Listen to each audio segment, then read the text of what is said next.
आज बिहार की बात में हम लोग बात करने वाले हैं कि वर्तमान में बिहार की राजनीतिक परिस्थिति क्या है। देखिए, खास करके जिस प्रकार से वोट अधिकार यात्रा महागठबंधन की ओर से किया जा रहा है, और उसको महागठबंधन की वोट अधिकार यात्रा आप नहीं कह सकते हैं। वो सिर्फ महागठबंधन के नेता उसमें शामिल है।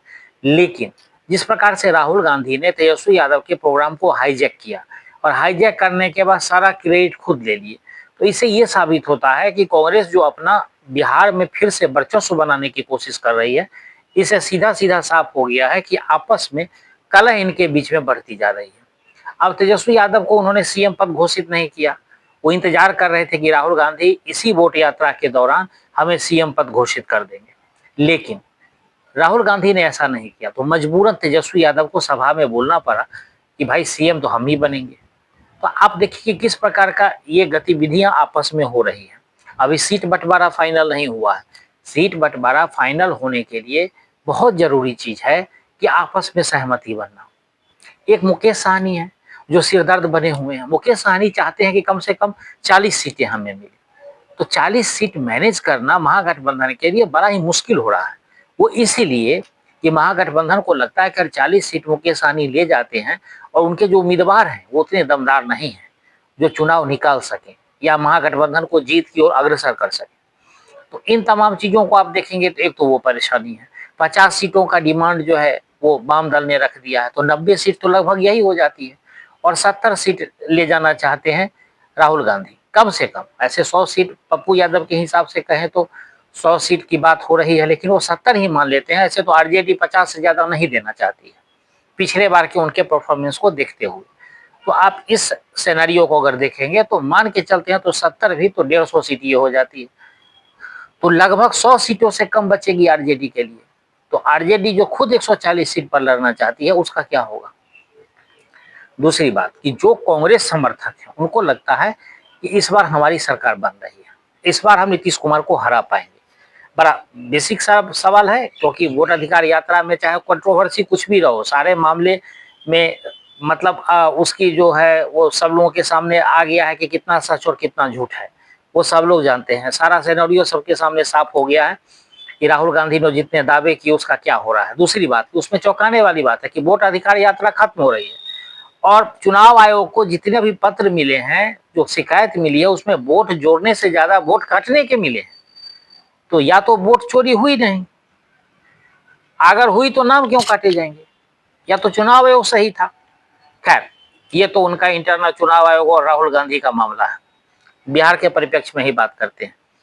तो अब उनके कांग्रेस के समर्थक को लगता है कि हमारी वापसी हो जाएगी, लेकिन जो ताजा सर्वे आ रहे हैं, कांग्रेस के लोगों को लगता है कि सत्ता परिवर्तन हो जाएगा, फिर से हमारे सुनहरे दिन आ जाएंगे, क्योंकि पिछले 35-40 सालों से तो उनका बिहार में कोई वजूद है नहीं। 90 के बाद तो कोई वजूद में दिखा नहीं। कांग्रेस सरकार में शामिल 1-2 बार हुए, लेकिन उनकी कितनी हैसियत और कितना अस्तित्व था उसे बेहतर कोई नहीं जानता है।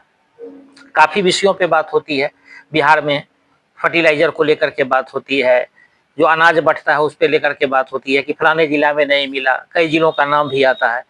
लेकिन आखिर शिकायत करता कौन है, वो शिकायत नहीं कर रहा है। अगर वो शिकायत करेंगे, उन डीएम को विज्ञप्ति देंगे, लेकिन सबसे बड़ी बात क्या है कि राजनीति में एक दूसरे से सब कनेक्टेड होते हैं।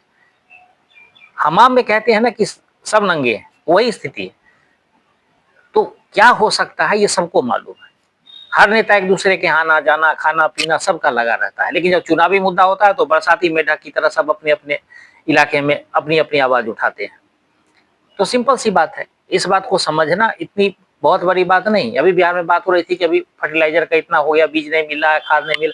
आप तमाम चीजों को देखिए, ये कई लोग मुद्दा उठा रहे थे, और मैंने कार्यक्रम में कहा था कि नीतीश कुमार ने बिहार की कुर्सी खरीद ली है। लोग को बुरा लगा हो, लेकिन मैंने सच कहा है, जितनी योजनाएं मिल रही है, कांग्रेस कहाँ वोट अधिकार यात्रा में कितनी योजनाओं का कांग्रेस ने या आरजेडी ने, क्योंकि मैं कांग्रेस की बार बार नाम इसलिए लेना चाहता हूँ क्योंकि राहुल गांधी ने हाईजैक किया था पूरे प्रोग्राम को, वोट अधिकार यात्रा को। तेजस्वी यादव तो बैकफुट पर थे। मैंने कल भी कहा, कहाँ है तेजस्वी यादव, कहाँ है मुकेश सहनी, कहाँ है वाम दल, मैंने सही कहा था।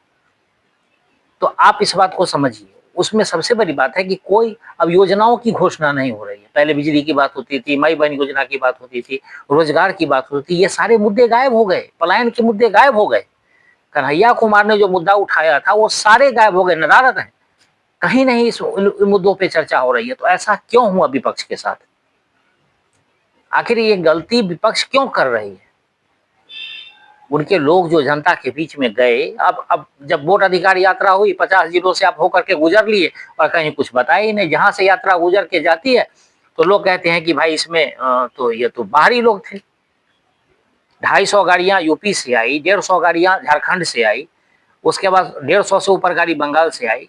तो बिहार के कितने लोग शिरकत कर रहे थे? 500-500 रुपए दिहाड़ी वाली मजदूर को आपने यात्रा में शामिल कर लिया। तो सिर्फ वो तो है नहीं, अब राहुल गांधी जो पटना में कार्यक्रम करने जा रहे हैं उसमें 50,000 झंडे रहेंगे, 40,000 तो कम से कम होंगे, इसमें 10,000 तिरंगा होगा और 30,000 कांग्रेस पार्टी के होंगे। जो जिसकी संभावना है कि गांधी मैदान से यात्रा होगी और डाक बंगले पर उनको रोक दिया जाएगा, या उनको इनकम टैक्स से, पटना इनकम टैक्स से उनको शिफ्ट कर दिया जाएगा, उनको डाइवर्ट कर दिया जाएगा। 100 पत्रकार बाहर से बुलाया जा रहा है। तो बाकी मीडिया कवरेज क्यों नहीं दे रहा है? क्योंकि मीडिया भी नहीं चाहता है कि उसकी अपनी स्थिति धूमिल हो, कि वो जो कह रहे हैं उस पर कहता है कि भाई ये तो गलत दिखाया जा रहा है। कई पत्रकार बैन भी किए गए।